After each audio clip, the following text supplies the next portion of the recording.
नमस्कार, मैं हूं आपके साथ हिमानी नैथानी। शाम के 5 बजने को हैं और हम लेकर हाजिर हैं अपनी खास पेशकश 5 का प्रहार, जिसमें आज मैं बात कर रही हूं दिल्ली टू मेरठ कैसे रैलियों का सुपर संडे रहा। आज दिल्ली में आईएनडीआईए ब्लॉक की रैली हुई तो उधर मेरठ में प्रधानमंत्री मोदी ने रैली की और आईएनडीआईए पर जमकर बरसे। पीएम ने कहा कि हम भ्रष्टाचार के खिलाफ लड़ाई लड़ रहे हैं और एक खेमा है जो भ्रष्टाचारियों को बचा रहा है। मोदी का एक ही मंत्र है, भ्रष्टाचार हटाओ। मेरे लिए मेरा भारत मेरा परिवार है। और आईएनडीआईए वाले ये सोचते हैं कि मोदी इनसे डर जाएगा। भ्रष्टाचारी कोर्ट के चक्कर लगा रहे हैं। वहीं जहां तक आईएनडीआईए ब्लॉक की अगर बात करें तो लोकसभा चुनाव से पहले विपक्षी गठबंधन की इंडिया ब्लॉक की ये पहली बड़ी रैली थी, जिसमें अरविंद केजरीवाल की पत्नी सुनीता केजरीवाल, सोनिया गांधी से लेकर राहुल गांधी, अखिलेश यादव, तेजस्वी यादव, उद्धव ठाकरे, महबूबा मुफ्ती समेत आईएनडीआईए ब्लॉक के तमाम नेता मौजूद रहे। रैली को संबोधित करने के लिए सबसे पहले उद्धव ठाकरे आते हैं। वो कहते हैं कि जब हमारी बहनें सुनीता केजरीवाल और कल्पना सोरेन इस तानाशाही सरकार के खिलाफ लड़ रही हैं तो हमारे जैसे भाई कैसे पीछे रह सकते हैं। तो सुनीता केजरीवाल ये कहती हैं कि मोदी जी ने मेरे पति को जेल में डाल दिया, क्या उन्होंने ठीक किया? ये वो पूछ रही थी वहां बैठी जनता से। आपके केजरीवाल शेर हैं, करोड़ों लोगों के मन में बसते हैं। ये लोग आपके केजरीवाल को ज्यादा दिनों तक जेल में नहीं रख पाएंगे। उधर तेजस्वी यादव गाना गाते हुए मोदी सरकार पर प्रहार करते हैं कि तुम तो धोखेबाज हो, वादा कर कर भूल जाते हो। तो उधर राहुल गांधी ने कहा कि मोदी जी मैच फिक्स कर रखे हैं। हमारे 2 खिलाड़ी इन्होंने आउट कर दिए और हमारे बैंक खाते फ्रीज कर दिए। आज इसी पर कर रही हूं 5 का प्रहार। साथ ही साथ ये भी कि किस तरीके से जो एक एक कर यहाँ पर तमाम जो स्पीकर्स हैं वो आते रहे, अपनी बात रखते रहे। लेकिन आप ये देखिए कि आईएनडीआईए ब्लॉक एक पहली बड़ी रैली जो लोकसभा चुनाव से पहले अगर देखें तो वो करता है, लेकिन एक मुद्दा, एक एजेंडे पर वो नहीं आ पाए। सबकी अपनी अपनी ढपली, अपना अपना राग सुनाई दे रहा था। एक छोटी सी रिपोर्ट आपको दिखाती हूं, तब इस पर करेंगे विस्तार से चर्चा।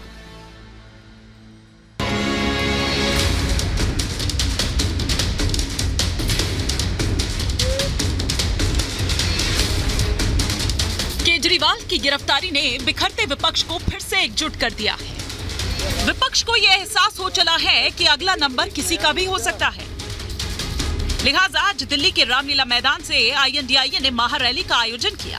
विपक्ष का आरोप है कि विपक्ष को चुनाव लड़ने से रोकने के लिए जांच एजेंसीज का गलत इस्तेमाल किया जा रहा है। आईएनडीआईए का आरोप है कि जांच एजेंसीज का इस्तेमाल सिर्फ विपक्ष को कमजोर करने के लिए किया जा रहा है। आईएनडीआईए का आरोप है कि केजरीवाल और हेमंत सोरेन की गिरफ्तारी तानाशाही के संकेत है। संकट सिर्फ आम आदमी पार्टी या झारखंड मुक्ति मोर्चा का नहीं है। कांग्रेस का आरोप है कि उनका खाता फ्रीज कर लिया गया है।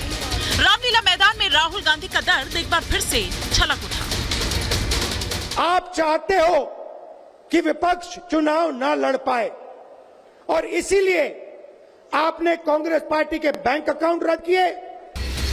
रामलीला मैदान में पूरा आईएनडीआईए ब्लॉक एकजुट हुआ। अखिलेश यादव, तेजस्वी यादव, प्रियंका और मल्लिकार्जुन खड़गे समेत तमाम आईएनडीआईए ब्लॉक के नेताओं ने बीजेपी पर निशाना साधा। भारतीय जनता पार्टी ब्रह्मांड की सबसे झूठी पार्टी है। ईडी, सीबीआई, इनकम टैक्स अगर इन संस्थाओं को आगे कर रहे हैं तो ये 400 पार नहीं 400 हारने जा रहे हैं। ये दिल्ली की भीड़ बता रही है कि मोदी जी जिस तरह से आंधी की तरह आए थे उसी तरह तूफान की तरह चले जाएंगे। आज हम सब लोग एकजुट हुए हैं देश के लोकतंत्र, देश के संविधान, देश के भाईचारा को बचाने के लिए। अगर बीजेपी सरकार को इससे लगते होगा कि अरविंद जी को अरेस्ट किया, हेमंत जी को अरेस्ट किया तो लोग डर जाएंगे, लेकिन उनको आज तक पता नहीं, उन्होंने अपने देशवासियों को कभी पहचाना नहीं।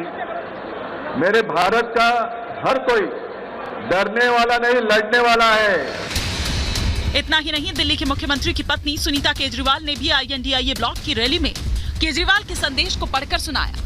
साथ ही झारखंड के पूर्व मुख्यमंत्री हेमंत सोरेन की पत्नी कल्पना सोरेन ने भी मंच साझा किया। मैं आज आपसे वोट नहीं मांग रहा।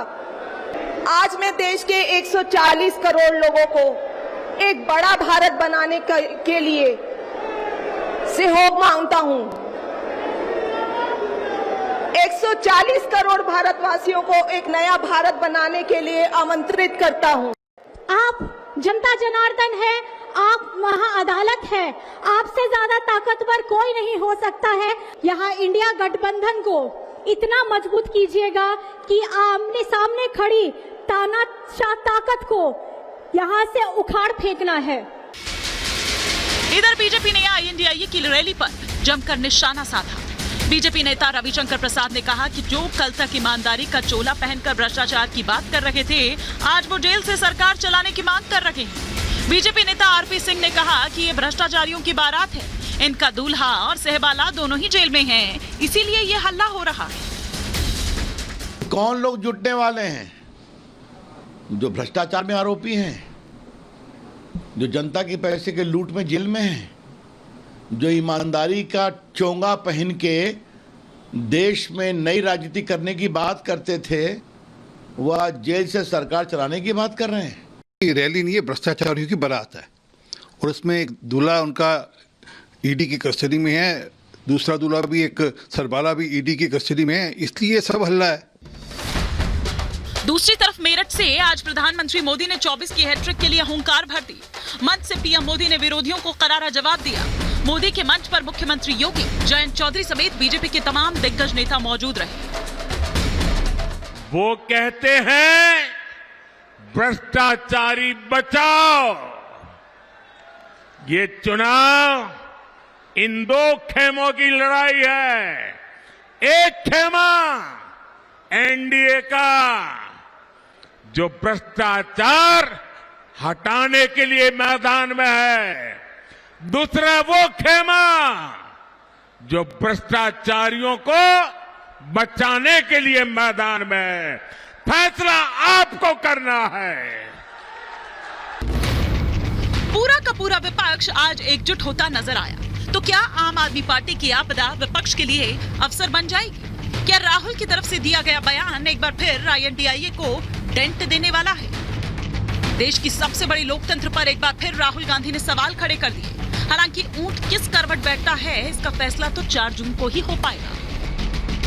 Bureau report, Republic Bharat.